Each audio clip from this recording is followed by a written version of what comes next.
대한예수교 장로회 통합총회의 정체성을 회복하고 교회를 지키자는 취지로 지난해 예장통합 정체성과 교회 수호 연대가 출범했습니다. 네, 예장통합 정체성과 교회 수호연대 대표회장 최경구 목사 모시고 말씀 나눠보도록 하겠습니다. 목사님 안녕하십니까? 예, 안녕하십니까? 네, 안녕하십니까? 자, 앞서 말씀드린 대로 지난해 12월이었습니다. 예정연이 출범을 했는데요. 출범 후 6개월이 지났습니다. 어떻게 출범되게 됐는지, 그간 어떤 일들이 있었는지 좀 정리해 주시면 좋겠습니다. 우리 103회기 총회에서 그 불법 결의로 인해 가지고 이 총회가 상당히 혼란이 왔습니다. 예. 자, 그렇게 해서 뜻있는 분들이 우리 총회를 바로 세우기 위해서 그때 우리가 이 예장통합정체성과 교회 수호연대 줄여서 예정연회라는 네. 그런 단체를 만들었죠. 예. 지금까지 한 7개월 정도가 된 것 같은데 네. 그 당시에 우리 공개적인 세미나를 4번 개최했고요. 네. 그리고 이제 기자회견을 우리가 8월 1일에도 준비되어 있습니다. 내일 모레죠. 네. 그러면 또 한 3번. 그러다 한 7번 정도의 행사를 통해서 작년 같은 경우는 우리 교단이 법보다가 어떤 그 여론, 감정 이런 데 치우쳐서 특정한 교회를 갖다 과다하게 공격을 했죠, 사실은. 그렇게 해서 총회가 불법 결의하게 된 겁니다. 그러나 우리 예정연은 헌법을 중심으로 해서 여론을 법리로 우리가 옮겨놨지 않느냐. 왜냐하면 우리가 어떤 그 감정이나 여론 가지고 볼 것이 아니고 헌법적으로 우리 교단 법으로 봤을 때 이 문제가 잘못됐는지 또 잘 됐는지 그걸 살펴봐야 될 거 아닙니까? 그래서 예. 우리 예정에 하는 활동은 주로 이제 어떤 법적으로 네. 현재 특정한 교회에 대해서 문제가 있나 없나를 살펴봤는데 그 문제가 없더라는 것이죠. 그래 그걸 꾸준히 지금까지 한 7개월 동안에 홍보했다 이렇게 생각하시면 될 겁니다. 네. 예.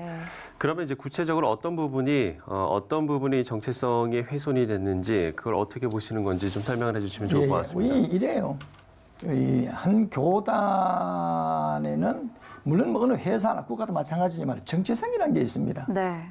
우리 대한예수교 장로회 우리 통합측의 정체성은 크게 두 가지입니다. 하나는 성경과 또 하나는 헌법입니다. 네. 사실은 이제 성경에 대해서는 거의 우리 장로계에서는 거의 비슷해요. 예. 타 교단하고 거의 비슷합니다만 그러나 그 교단의 색깔은 헌법입니다. 이 헌법은 우리가 나누어서 몇 가지로 나눠져 있는데요. 1편에는 교리 부분이 있고 두 번째는 정치 부분이 있고요. 세 번째는 권능 부분이 있고 네 번째는 예배와 예식이 있습니다. 네. 그런데 그 교단의 색깔은 주로 어떤 부분이냐 하면은 정치와 권능 부분입니다. 네. 그런데 우리 작년에 103회기 총회에서 이 권징 부분, 네. 이 권징에 있어서 항상 그 어떤 법적인 문제를 제기할 때는 네. 헌법에 근거해서 문제를 제기해야 되거든. 근데 작년에 우리가 이제 특정 교회에 작년에 8월 7일 날 그 총회 재판국에서 판결한 내용이 있지 않습니까? 뭐 네. 말씀드리면 이제 명성교회 건이죠, 사실은. 그 김남 목사, 유인 목사 청빙에 대해서 8대 7로 합헌이다. 동남노회가 위임 목사를 갖다가 우리 승인해 준 것에 대해서는 그런 합당하다. 네. 이렇게 이제 판결을 했는 걸 가지고 많은 사람들이 그 이제 세습이라는 그런 이제 막 당치도 않는 그런 용어를 쓰면서 많은 사람들이 이제 성명도 발표하고 시위도 하고 이렇게 해서 9월 총회에서 그 크게 문제가 됐잖아요, 사실은. 네. 그런데 그것이 헌법대로 하면은 각 그 규칙부나 헌법위원회나 재판국 결과는 판결한 것은 보고를 받아야 되는 거예요. 그런데 그때 그 보고를 받지 않고 총대들이 결의로 다 그 보고를 거부를 해버렸어요. 예. 그렇게 해서 쉽게 말하면 헌법에는 보고를 받게 되어 있는데 재판한 걸 갖다가 여러분들 거기서 대법원에 판결한 걸 갖다가 그걸 갖다가 국회에서 거부할 수 있습니까? 그와 같은 똑같은 일을 했어요. 자, 그래서 이건 제가 봤을 때는 뭐라고 생각했느냐면 이거는 우리 교단의 정체성이 무너졌다. 쉽게 말하면 이 헌법을 무력화시킨 거예요. 자, 그래서 우리 예정연이 이것부터 이제 꾸준히 이제 헌법을 바로 세우자. 그것이 바로 총회를 바로 세우는 것이다. 그리고 총회를 법 가운데 바로 세우게 되면은 거기서 피해를 받는 교회가 사실은 특정 교회, 명성교회죠, 사실은. 그래서 명성교회는 자연적으로 그 문제 해결된다. 이런 마음으로 꾸준하게 우리가 총대들과 많은 사람들에게 그 내용을 법리를 설명해 준 거라 볼 수 있어요. 예, 그렇게 해서 우리가 아까 말씀드렸지만 지금까지 뭐 4번 공개 세미나 또 네. 3번의 그 기자회견 이렇게 해서 예. 지금은 뭐 상당한 많은 부분들이 이해를 많이 시켰다 저는 그렇게 생각합니다. 그래서 거의 작년에는 거의 한쪽 방향의 그 여론만 있었는데 이제 우리들이 예정에 대한 이 활동을 통해 가지고 꾸준히 활동함으로 인해 가지고 지금은 많은 사람들이 아 우리가 잘못 알았구나. 네. 그게 아니구나. 이렇게 해서 여론이 다시금 이제 올바른 쪽으로 많은 방향을 바꾸었다. 아, 그것이 우리 예정에 있어서 큰 아마 어떤 그런 성과가 아닐까. 네. 물론 그렇게 생각을 합니다. 네, 그렇군요. 지금 103회기 총회 문제점에 대해서도 이야기해 주셨는데 그럼 예정에서는 계속해서 총회의 헌법 위반 문제를 지속적으로 제기하고 계시는 거죠? 물론이죠. 네. 물론 이 앞으로 이제 8월 5일 날 이제 재심을 앞두고 있습니다. 그리고 예. 이제 해결하지 못한 문제가 있습니다. 이제 헌법위원회에서 101회기, 102회기에서 꾸준히 그 정치 28조 6항에 대해서 위헌 소지, 쉽게 말하면 이제 교인들의 기본권을 침해했다든지 교회 자유를 침해했다 이렇게 해서 수정 또는 삭제 보완이 필요하다. 네. 그리고 이제 그 28조 6항 1호에 해당 교회에서 은퇴하는 그 조항이 있습니다. 네. 거기는 은퇴한 목사에 대해서는 적용을 할 수 없다. 이렇게 해석을 여러 번 했지요, 사실은. 네. 했는데 불구하고 103회기 총회에서 예. 그걸 거부하고 그 총회장이 그곳에서 사람들이 그 총대들이 어떤 쉽게 말하면 그다음 여론과 감정에 의해 가지고 불법으로 결의하게 되었잖아요. 예, 그런데 그 뒤에 올 3월 달에 헌법위원회 새로 또 해석을 했습니다. 뭐라고 또 했 똑같은 내용이에요. 28조 6항에 대해서 질의가 들어왔는데 거기서도 101회기, 102회기가 동일하게 해석을 했습니다. 변함이 없이 그대로 해석해 줬죠. 그리고 103회기 가을 총회에서 결의한 것이 그건 불법이다. 무효다.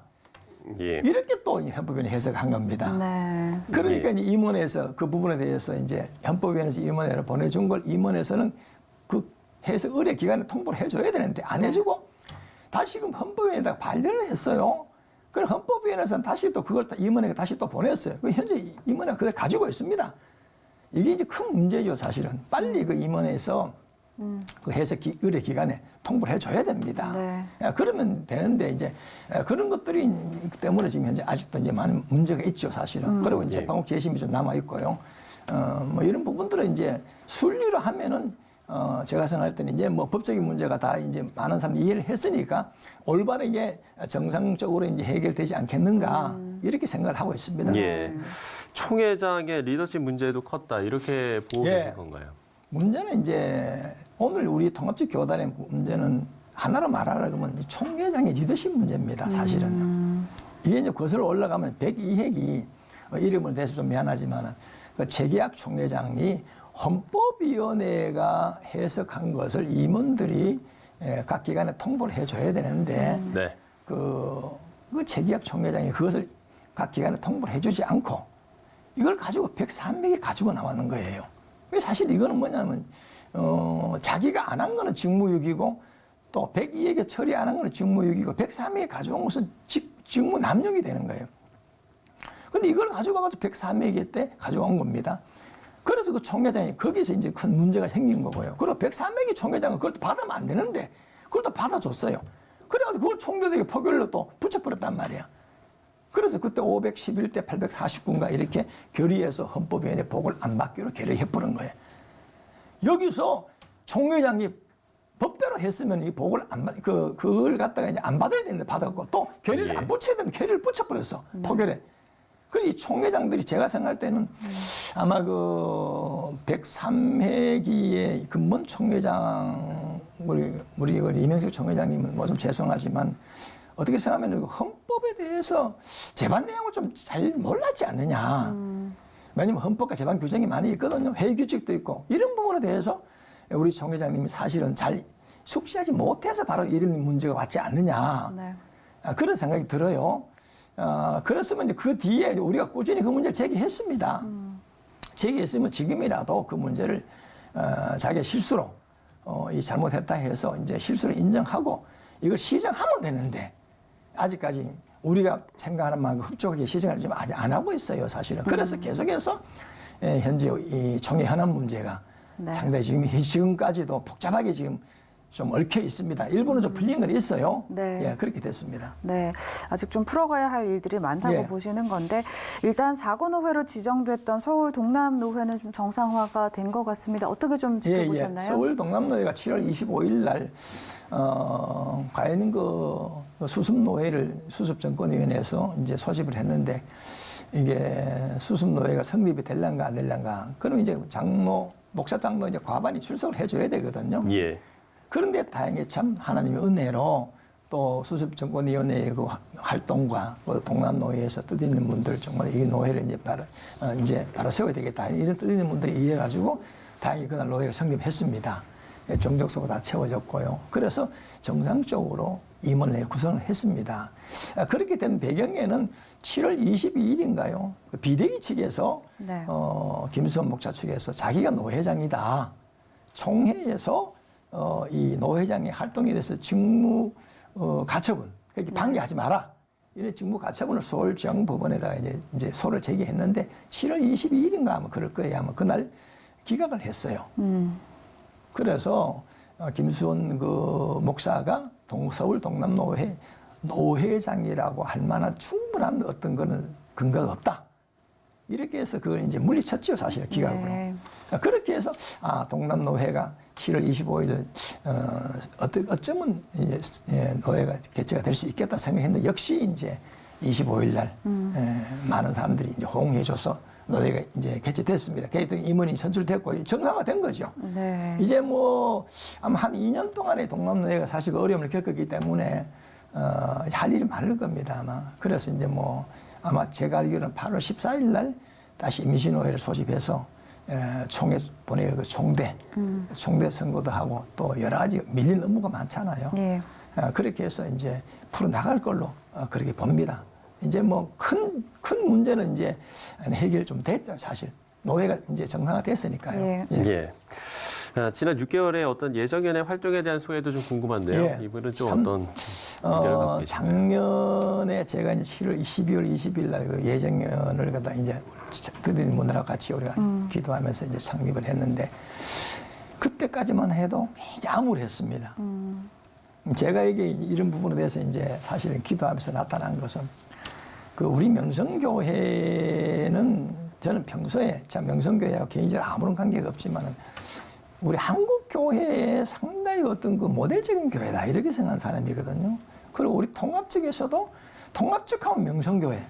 저는 평소에 그렇게 생각했거든요. 네. 그렇게 했고 또 명성교회가 그 이 교단적으로 또는 이 국가적으로 또 이 세계적으로도 사실 엄청난 일을 많이 했습니다. 그런 부분들 많은 사람이 인정을 하죠, 사실.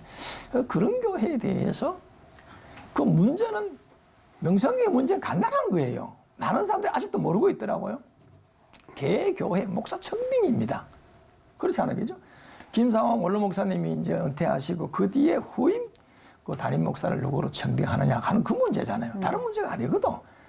그 원칙적으로 치면은 하나의 교회라 하는 것은 우리가 민법으로 보면 조합과 같은 거거든요. 조합과 같은 것인데 조합장은 조합원이 선출하잖아요.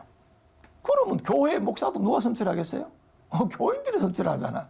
그거 간단한 거예요, 사실은. 이걸 가지고 불법이다, 세습이다. 여러분 알다시피 세습이라는 것은 그 아버지가 아들에게 교인의 동의 없이 그냥 물려주는 거고 그렇잖아요. 불법이라는 것은 우리가 이 헌법을 어겨야 불법이잖아. 그런데 아까도 제가 점자도 말씀을 드렸지만 99회기에 3호 은퇴한 목사는 적용할 수 그때 우리 총대를 부결시켰다 했잖아요. 그러니까 해당이 안 되는 거거든 사실은. 법적으로도 문제 없고 네. 또 세습도 아닌데 이걸 갖다가 불법 세습이라 이래서 사실을 왜곡시킨 거지 사실은. 이게 보면 우리 헌법 권징 그 3조에 보면은 거기 보면은 그 이제 허위 사실 유포 해서 직원의 명예를 훼손한 행위. 그게 아마 권징 3조 그게 아마 5항일 거예요. 그 다음에 8항이 또 있어요. 그것도 뭐냐면 재판에 순응하지 아니한 죄. 네. 총회 재판은 최종 재판이거든. 그런데 총회 최종 재판에서 합판이라고 판결했는데 그걸 가지고 불법이라고 사람들이 가지고 왜곡을 시켰잖아요. 예. 또 천명을 세습이라고 왜곡시키가지고 퍼뜨렸잖아. 그리고 구조에 보면은 타인을 범죄케 한 행위가 있어요. 네. 왜? 일반 사람들은 이 교회법을 잘 모르잖아. 모르잖아, 그죠? 그렇죠. 그리고 일반 성도들도 잘 모릅니다. 그런데 그 중에서 뭐 소위 말하면 자기 나름대로 유명하다는 그런 목사들이 나타나가지고 이 명성교회는 불법이다, 세습이다 이렇게 왜곡해서 사실 퍼뜨리게 되면은 남들은 그런 줄 알고 믿고 따라버려요. 그래가지고 뭐 작년에 온통 그 일반 그 메이저급 언론들이라든지 또 기독교 언론이라든지 그 외에 일반 많은 사람들이 아무 내용 뜻도 잘 모르고 그냥 명성교회가 불법 세수했다 그러니까 그런 줄 알고 이래가지고 너무 그 한 교회를 공격하고 또 한 교회를 그래 한 행위는 사실 교회를 파괴하고 분열하는 행위입니다. 그게. 그 제가 요즘은 그런 하죠. 교회를 파괴하고 분열하는 행위는 교리적인 이단보다 더 큰 이단이다. 맞잖아요, 그죠? 여러분 교회는 그 하나님의 구원받은 백성들이 신앙생활하는 곳인데 그걸 갖다가 인위적으로 또 어떤 그 다른 어떤 그 이 불법적인 그 어떤 그 이유를 붙여가지고 공격을 해가지고 교회를 갖다 파괴하는 것은 그건 이단이죠, 이단. 지금 제가 그럽니다. 공개적으로 교회를 파괴하고 분열하는 세력들은 그건 이단이다. 특별히 시민단체들, 공명의 천사 같은 그런 옷을 입고 말입니다. 정의와 어떤 뭐 이 그런 어떤 공유를 부르신다 하면서 교회를 그렇게 과대 공격을 하는 거예요. 그건 이단의 세력과 같은 것이다. 제가 그래서 아주 강력하게 거기에 대해서 그 부분을 대응하게 된 것입니다. 네. 그래야 교회를 지킬 수 있어요. 그래야 우리 교단을 지킵니다. 그것이 바로 한국교회를 지켜내는 것이거든요. 그래서 우리 예정에는 그런 사명을 가지고 활동을 했는데 네. 다행히 이제 한 7개월 지났는데 많은 사람들이 이해하게 되었다는 거. 그러고 이제 상대방들이 그런 주장을 지금 많이 안 하고 있다는 거. 거기에 대해서 너무나 하나님께 감사하고요. 네. 또 같이 활동한 분들에게도 너무 감사하고 또 이해를 해준 우리 많은 우리 교우들에게도 정말로 감사하게 생각하고 있습니다. 네, 그러시군요. 예. 큰 보람을 느끼죠. 네. 예. 그 마지막으로 좀 여쭙고 싶은데요. 8월 1일에 긴급 기자회견을 공지하셨습니다. 어떤 예. 내용으로 좀 진행할 예정이신가요? 제가 좀 그 전에 조금 좀 말씀을 드릴게요. 명성교회 문제는 진리 문제가 아니잖아요. 진리. 우리가 성경에 보면은 우리 교회를 저도 이제 목사지만 교회를 운영하는 데 있어서 두 가지가 있습니다. 진리가 있고 비진리가 있어요. 쉽게 말하면 진리는 본질의 문제입니다. 그다음에 이제 비진리는 비본질의 문제죠. 본질은 우리가 양보할 수 없어요. 예수님이 이제 구세주다. 예수님은 하나님이다. 이런 부분을 우리 물러설 수 없잖아, 그죠? 그런데 이제 이런 부분은 사실은 진리 부분에 대해서는 우리 일반적으로 우리가 말하는 건전한 교단에는 별 차가 없습니다. 거의 다 대동소이하죠, 사실은. 그다음 비본질은 교회 운영을 어떻게 할 것인가 하는 부분에 대해서는 사실 그 개교회의 자유에 맡겨야 되는 거예요.